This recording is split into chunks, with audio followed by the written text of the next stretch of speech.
Hello दोस्तों, स्वागत है आपका फ्री स्टडी के यूट्यूब चैनल में। दोस्तों, हमारा जो पहला वीडियो था वो पेडागोजी के संदर्भ में था। हालांकि हमने पेडागोजी के बारे में बताया कि पेडागोजी में क्या क्या छात्रों को पढ़ना होता है।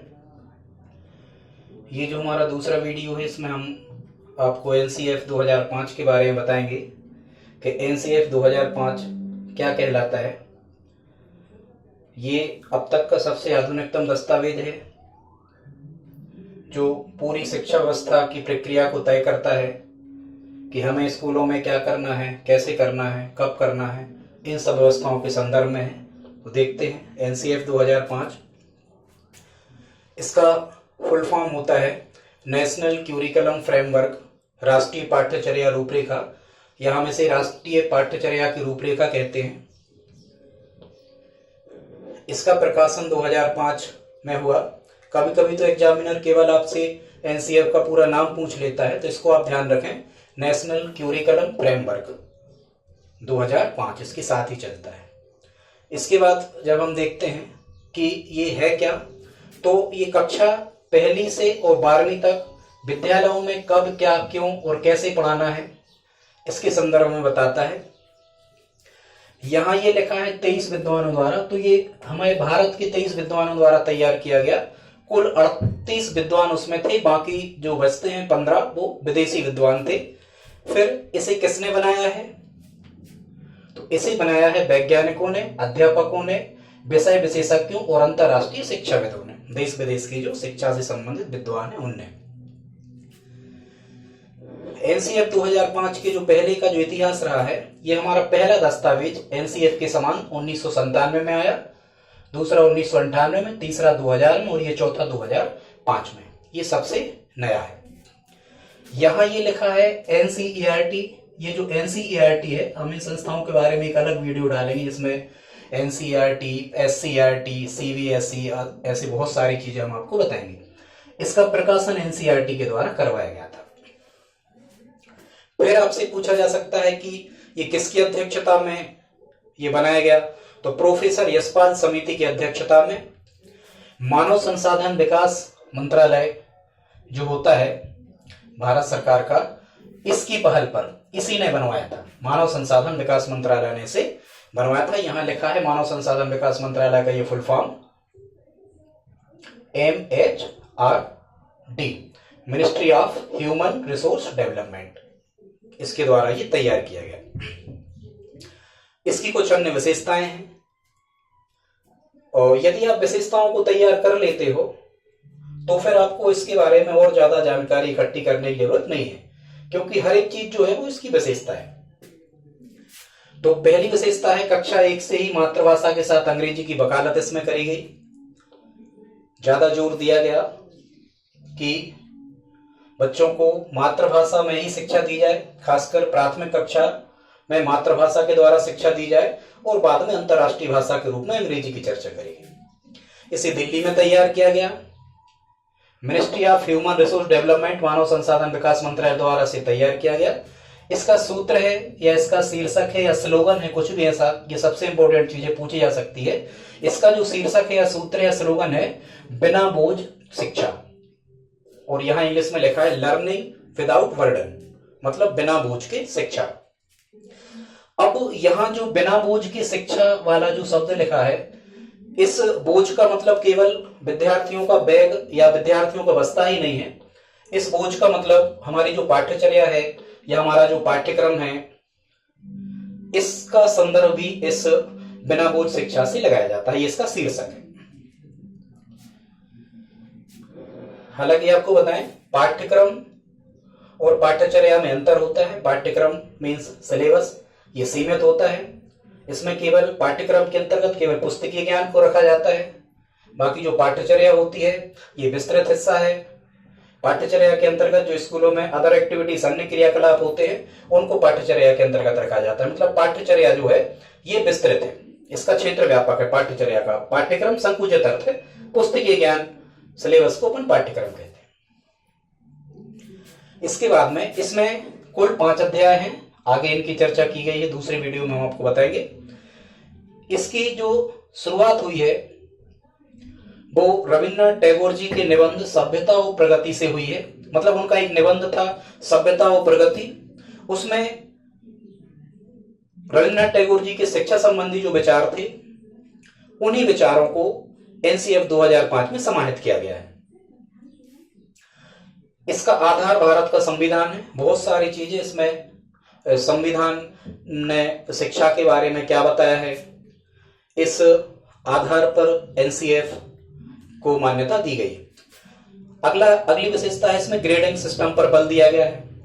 मतलब छात्रों को प्रतिशत में अंक नहीं दिए जाएंगे। ग्रेडिंग सिस्टम का मतलब होता है छात्रों को ग्रेड ABCDE, जब हम आपको आगे CCE continuous and comprehensive evaluation सतत और व्यापक मूल्यांकन के बारे में बताएंगे, उस समय हम आपको पूरा ग्रेडिंग सिस्टम समझा देंगे। ये ग्रेडिंग सिस्टम का मतलब है विद्यालय में विद्यार्थियों को परीक्षा के दौरान ग्रेड दी जाती है, प्रतिशत में अंक उनको नहीं दिए जाते। ये ग्रेडिंग सिस्टम कहलाता है। बहुत सारी बातें हैं ग्रेडिंग सिस्टम में, छात्रों के मन में जो भेदभाव आदि है ये समाप्त हो जाता है। बहुत सारी बातें, ये अच्छा सिस्टम है। अगली विशेषता है इसमें समावेशी शिक्षा की वकालत की गई है। समावेशी शिक्षा का मतलब वही होता है, या समाकलित शिक्षा इसको हम कह सकते हैं। समावेशी शिक्षा की अवधारणा को इसमें अपनाया गया है। और समावेशी शिक्षा का मतलब ये होता है, सीधी सी बात हम बता दें, वैसे जो MPTT का एग्जाम होना है अभी 2019 में, इसमें समावेशी शिक्षा का एक चैप्टर अलग से 5 अंक का, इसका एक वीडियो हम आपको डाल देंगे, देख सकते हो। समावेशी शिक्षा का यह मतलब होता है कि जो पढ़ने वाले सामान्य छात्र या जो सृजनशील या जो उत्कृष्ट एक्सीलेंट स्टूडेंट जो छात्र होते हैं, इनके साथ में कमजोर छात्रों को, विकलांग छात्रों को, आर्थिक रूप से कमजोर छात्रों को, वंचित वर्ग या जो निम्न श्रेणी की जिनको कहा जाता है, ऐसी कुछ जो घुमक्कड़ प्रजाति की जातियां होती हैं, इन सब के बच्चों को एक साथ एक ही चार दीवारी में एक ही संसाधनों से बैठा करके शिक्षा देना। लेकिन जो विकलांग छात्र हैं इनको विशेष उपकरणों की व्यवस्था करना, उन्हीं छात्रों के साथ में इनको पढ़ाना, ताकि ये अपने आप में इनको ऐसा ना लगे कि हम पिछड़े हुए हैं या हम विकलांग हैं, वो हीन भावना का शिकार ना हो, हीन भावना से वो ग्रसित ना हो। तो सामान्य छात्रों के साथ में विकलांग छात्रों को उनके लिए जो आधुनिकतम उपकरण हैं जो विकलांगता दूर करने में मदद करते हैं, उनके साथ बच्चों को एक साथ पढ़ाया जाना समावेशी शिक्षा कहलाता है। इसकी वकालत इसमें की गई। इसमें शिक्षण सूत्रों का उपयोग भी किया गया है ज्ञात से अज्ञात की ओर, कि बच्चों को सबसे पहले उस चीज को बताओ पढ़ाई या कक्षा शुरुआत करने के दौरान, कोई भी पाठ्यक्रम शुरू करने के दौरान, कोई भी शीर्षक शुरू करने के दौरान बच्चों को पहले ये बताओ जो वो जानते हैं। इसके बाद में अज्ञात जिन चीजों को नहीं जानते उनको बताना चालू करो। एक और शिक्षण सूत्र को यहाँ अपनाया गया है मूर्त से अमूर्त की ओर। यहाँ मूर्त का मतलब होता है ऐसी चीजें जो बच्चे जिनको देख सकते हैं, जिनको छू सकते हैं, स्पर्श कर सकते हैं।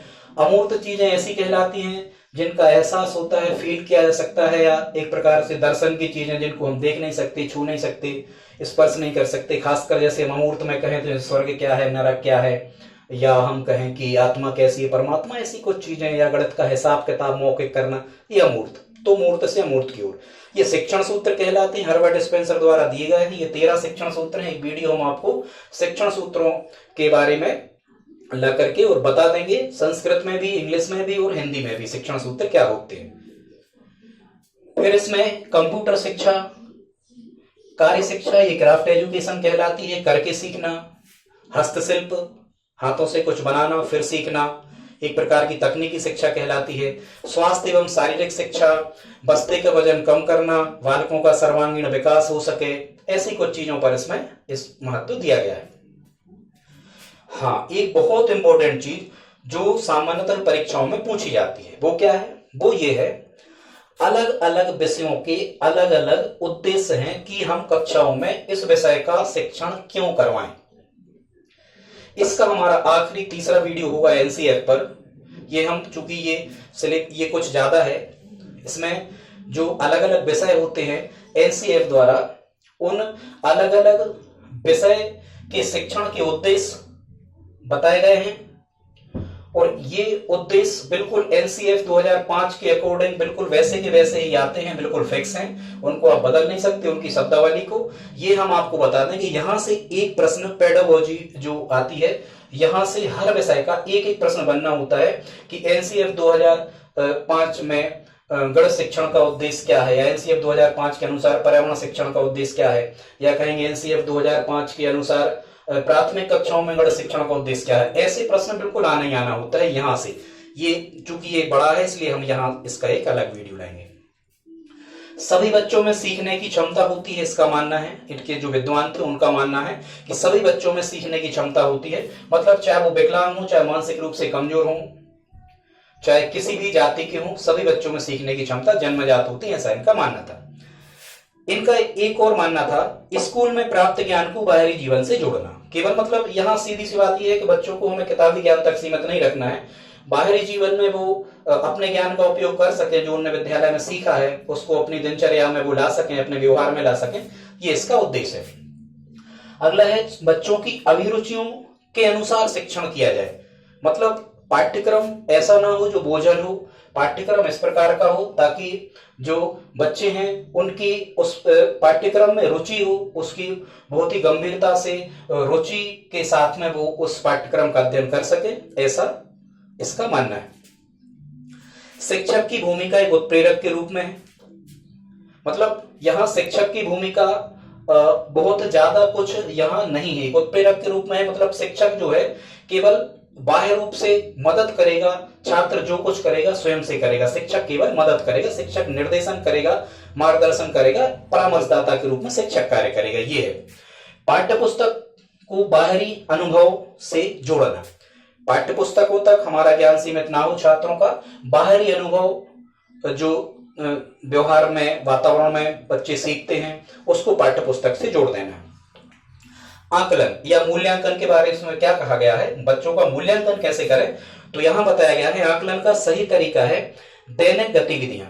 मतलब बच्चे जो कक्षा में जो भी वर्क करते हैं कक्षा में, उनकी गतिविधियों को देखा जाए, आकलन किया जाए, ना कि परीक्षा ली जाए बच्चों की कठिन तरीका से। परीक्षा के रूप में इसमें बिल्कुल विश्वास नहीं किया गया। परीक्षा का समर्थक एनसीएफ 2005 नहीं है, क्योंकि अधिकांश बच्चे परीक्षा से डरते हैं, इसलिए यहां आकलन का सही तरीका दैनिक गतिविधियां। शिक्षण सूत्र जो हर्बर्ट स्पेंसर ने बताए, अधिकतम इनका उपयोग किया जाए, क्योंकि ये शिक्षण सूत्र एक तरीका होता है छात्रों को पढ़ाने का। सूचना को ज्ञान मानने से बचा जाए। यदि आपने रट करके कहीं से कुछ सीख लिया है, आप उसका ज्यादा ज्ञान आपको नहीं है, ऐसी चीजें सूचना कहलाती हैं, तो ये उसको ज्ञान मानने से बचा जाए। मतलब कुल मिला के रटने की प्रणाली पर जोर इसमें बिल्कुल भी नहीं दिया गया है। विशाल पाठ्यक्रम व मोटी किताबें शिक्षा प्रणाली की असफलता का कारण है। इन्होंने बताया है कि शिक्षा प्रणाली की असफलता का क्या कारण है, तो इन्होंने बताया कि बड़ा पाठ्यक्रम और बहुत मोटी किताबें जिनसे बच्चे जनरली डरते हैं, ये शिक्षा प्रणाली की असफलता का कारण है। मूल्यों को उपदेश देकर नहीं, वातावरण देकर बच्चों में इन मूल्यों को जोड़ा जाए। यहां हम एक शब्द लिखा है मूल्य। मूल्य का यहां मतलब होता है, हम कह सकते हैं मूल्यों का मतलब होता है संस्कार, या मूल्यों का मतलब होता है समाज द्वारा बनाए गए ऐसे नियम जिनको हमारा समाज स्वीकार करता है, हमें उनको स्वीकार करना होता है। समाज के प्रति हमारे क्या दायित्व हैं, परिवार के प्रति हमारे क्या दायित्व हैं, हम खुद एक अच्छे नागरिक बन सकें, देश के प्रति हमारी क्या जवाबदारियां हैं, देश के प्रति हमारे क्या दायित्व हैं, ये सभी चीजें मूल्य कहलाती हैं। तो उन्होंने बताया कि मूल्यों को उपदेश देकर नहीं आप बच्चों में ला सकते, उन्हें वातावरण देना होगा, आपको वैसा आचरण उनके आसपास करना होगा। इसके बाद है अच्छे विद्यार्थी के बारे में क्या बताया गया है एनसीएफ में। ऐसे विद्यार्थी अच्छे विद्यार्थी कहलाते हैं जो तर्कपूर्ण बहस कर सकें, जो तर्क रीजनिंग, जो तर्क दे सकें अपनी बात बताने के लिए। अभिभावक को सख्त संदेश दिया जाए कि छोटी उम्र में बच्चों में अधिक निपुणता की आशा ना करें। क्या होता है, बच्चे छोटे होते हैं, अभिभावक उनसे बहुत ज्यादा इच्छाएं, बहुत ज्यादा आशाएं रखने लगते हैं, बच्चों पर बहुत ज्यादा मानसिक बोझ पड़ता है, शारीरिक बोझ पड़ता है, और उनका किसी का मानसिक विकास, किसी का शारीरिक विकास अवरुद्ध हो जाता है, बच्चे अपना सर्वांगीण विकास नहीं कर पाते। ये अभिभावकों को संदेश इसमें दिया गया है कि छोटी उम्र में बच्चों से बहुत अधिक आशा ना करें, उन्हें स्वतंत्र रूप से आगे बढ़ने दें। तनाव मुक्त वातावरण की चर्चा करी गई है विद्यालय में, घर में, सभी जगह। खेल के बारे में बताया गया है कि खेल आनंद व सामूहिकता की भावना को बढ़ाने के लिए खेल खेला जाए, ना कि कंपटीशन, ना कि पुरस्कार। ये खेल का मतलब है बच्चे प्रसन्न हो, शारीरिक विकास हो, सामूहिकता की भावना बच्चों में पैदा हो, इसके लिए खेल खिलाए जाए स्कूलों में बच्चों से। बाकी पुरस्कार प्राप्त करने के लिए, प्रथम स्थान प्राप्त करने के लिए, अपना नाम कमाने के लिए खेल ना खिलाए जाए। इससे बच्चों में एक दूसरे से ईर्ष्या आदि की भावना का विकास होता है। इसलिए सजा व पुरस्कार सीमित रखे जाएं, बच्चों को ना तो दंडित किया जाए और ना ही बहुत अधिक पुरस्कार दिए जाएं। ऐसी आदत ना पड़ पाए बच्चों में कि वो जो भी करें वो पुरस्कार प्राप्ति के लिए ही करें। हालांकि ये तो हमेशा होता है विद्यालय में, कभी भी इस प्रकार की शिक्षा हमें नहीं देना है कि बच्चे जो करें पुरस्कार के लिए करें। पुरस्कार जब कभी आवश्यक हो तब छात्रों को कक्षाओं में दिए जाते हैं। हालांकि ये दंड और पुरस्कार कैसे दिए जाएं हम आपको अगले कभी वीडियो में बताएंगे कि किन कक्षाओं में जुर्माना देना चाहिए, किन कक्षाओं में शारीरिक सजा देना चाहिए। ठीक है, ये हम आपको आगे बताएंगे कि कहाँ पुरस्कार देना, कहाँ सजा देना। ये पुनर्बलन, जो धनात्मक ऋणात्मक पुनर्बलन होते हैं, इनके बारे में हम आपको बताएंगे। कहाँ बच्चे की प्रशंसा करना है, कहाँ उसे दंडित करना है, ये सब चीजें। इसके बाद में यहाँ बाल केंद्रित शिक्षा की अवधारणा को अपनाया गया है। बाल केंद्रित शिक्षा का मतलब होता है कि आपकी चाहे शासन प्रशासन व्यवस्था हो, चाहे आपका पाठ्यचर्या हो या पाठ्यक्रम हो या संसाधन हो, जो कुछ भी सिस्टम चलाया जाए, जो भी व्यवस्था चलाई जाए, वो केवल एक छात्र, एक बच्चे को ध्यान में रखकर उसकी इच्छाओं के अनुरूप, उसकी रुचियों के अनुरूप, उसकी योग्यता के अनुरूप बनाया जाए। ये बाल केंद्रित शिक्षा कहलाती है, सेंट्रलाइज्ड एजुकेशन। आगे कभी इसका एक वीडियो आपको सिलेबस में है, बाल केंद्रित शिक्षा और प्रगतिशील शिक्षा बताएंगे, जॉन डीवी की प्रगतिशील शिक्षा के बारे में अलग से। बच्चे अपनी अभिव्यक्ति मातृभाषा के रूप में कर सकें, क्योंकि अधिकांशतः विद्यालयों में देखा गया है कि वो कुछ बच्चे, यदि शिक्षक द्विभाषी है या बहुभाषी कक्षा में वो पढ़ रहे हैं, द्विभाषी मतलब दो भाषाओं की कक्षा, बहुभाषी मतलब कई राज्यों में ऐसे होते हैं, कई भाषाओं को बोलने वाले बच्चे पढ़ रहे होते हैं, तो फिर वो यदि शिक्षक दूसरे विषय में प्रश्न पूछता है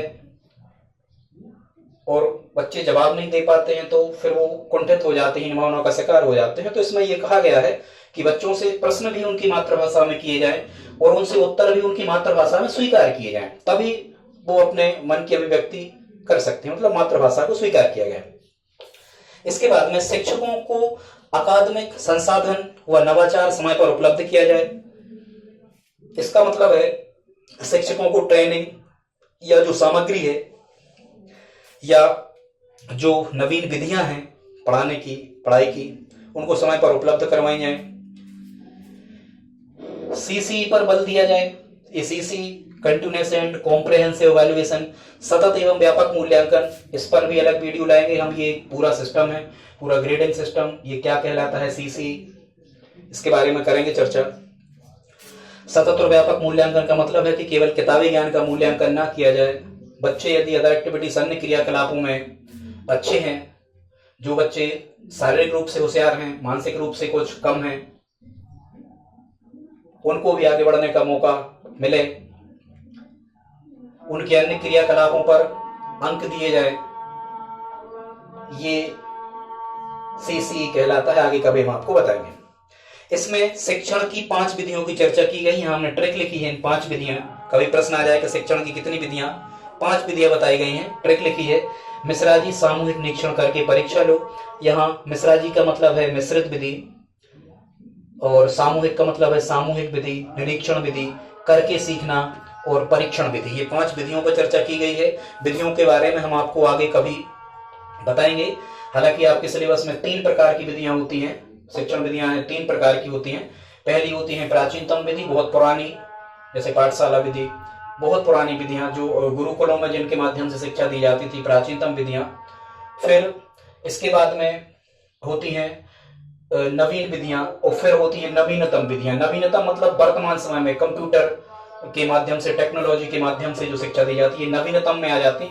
एक वीडियो हम आपको विधियों का ला देंगे, उसमें तीनों प्रकार की विधियों को अलग अलग हम आपको बता देंगे। इसके बाद में यहाँ एनसीएफ में त्रिभाषा फार्मूला को अपनाया गया है। ध्यान रखना, जो त्रिभाषा फार्मूला है, त्रिभाषा सूत्र है, ये किसकी देन है? तो इससे हमें ध्यान रखना, ये नेशनल क्यूरिकुलम फ्रेमवर्क के एनसीएफ की देन है। यहाँ त्रिभाषा का मतलब होता है तीन भाषाएं होती हैं। पहली जो भाषा, हमने ये भले क्रम लिख दिया है, पर आप प्रथम भाषा समझना। प्रथम भाषा होती है स्थानीय भाषा, या जिसे हम मातृभाषा कहते हैं। मातृभाषा वो भाषा कहलाती है जिसे कोई छात्र अपने माता पिता, पेरेंट्स, अभिभावकों से सीखता है, वो स्थानीय भाषा है, मातृभाषा कहलाती है, प्रथम भाषा है। द्वितीय जो भाषा इसमें होती है उसे कहते हैं राष्ट्रीय भाषा। हालांकि राष्ट्रीय भाषा का यहाँ मतलब होता है ऐसी भाषा को राष्ट्रीय भाषा कहते हैं जो किसी देश के सबसे ज्यादा नागरिकों द्वारा बोली जाती है। हमारे यहाँ की राष्ट्रीय भाषा हिंदी है, क्योंकि दिल्ली केंद्र शासित प्रदेश सहित 10 राज्य ऐसे हैं जिसकी राष्ट्रभाषा, जिसकी राज्य भाषा हिंदी है। तो हिंदी बोलने वाले भारत में सबसे ज्यादा हैं, इसलिए ये राष्ट्रीय भाषा कहलाती है। भाषाओं के बारे में हम आपको अलग बता देंगे, राजभाषा क्या कहलाती है, राष्ट्रभाषा क्या कहलाती है, मातृभाषा, मानक भाषा, बोली, विभाषा, सब हिंदी में हम आपको बताएंगे आगे। तो इसमें पहली हो गई स्थानीय भाषा या मातृभाषा, दूसरी हो गई राष्ट्रीय भाषा, और तीसरी त्रिभाषा में फार्मूला में यह अपनाया गया है, तीसरी होती है अंतर्राष्ट्रीय भाषा। यहाँ अंतर्राष्ट्रीय भाषा का मतलब होता है इंग्लिश, खासकर इंग्लिश ही यहाँ मतलब होता है, लेकिन कई राज्यों में तृतीय भाषा के रूप में संस्कृत को भी मान्यता दी गई है। ये हमारा एनसीएफ 2005 में ये हमारा पहला वीडियो था। इसके हम आपको 3 वीडियो लाएंगे, 3 वीडियो में एनसीएफ 2005 कंप्लीट होगा। यदि आपको हमारा ये पाठ्यक्रम पढ़ाने का तरीका अच्छा लगा हो तो प्लीज लाइक, शेयर और सब्सक्राइब करें। धन्यवाद।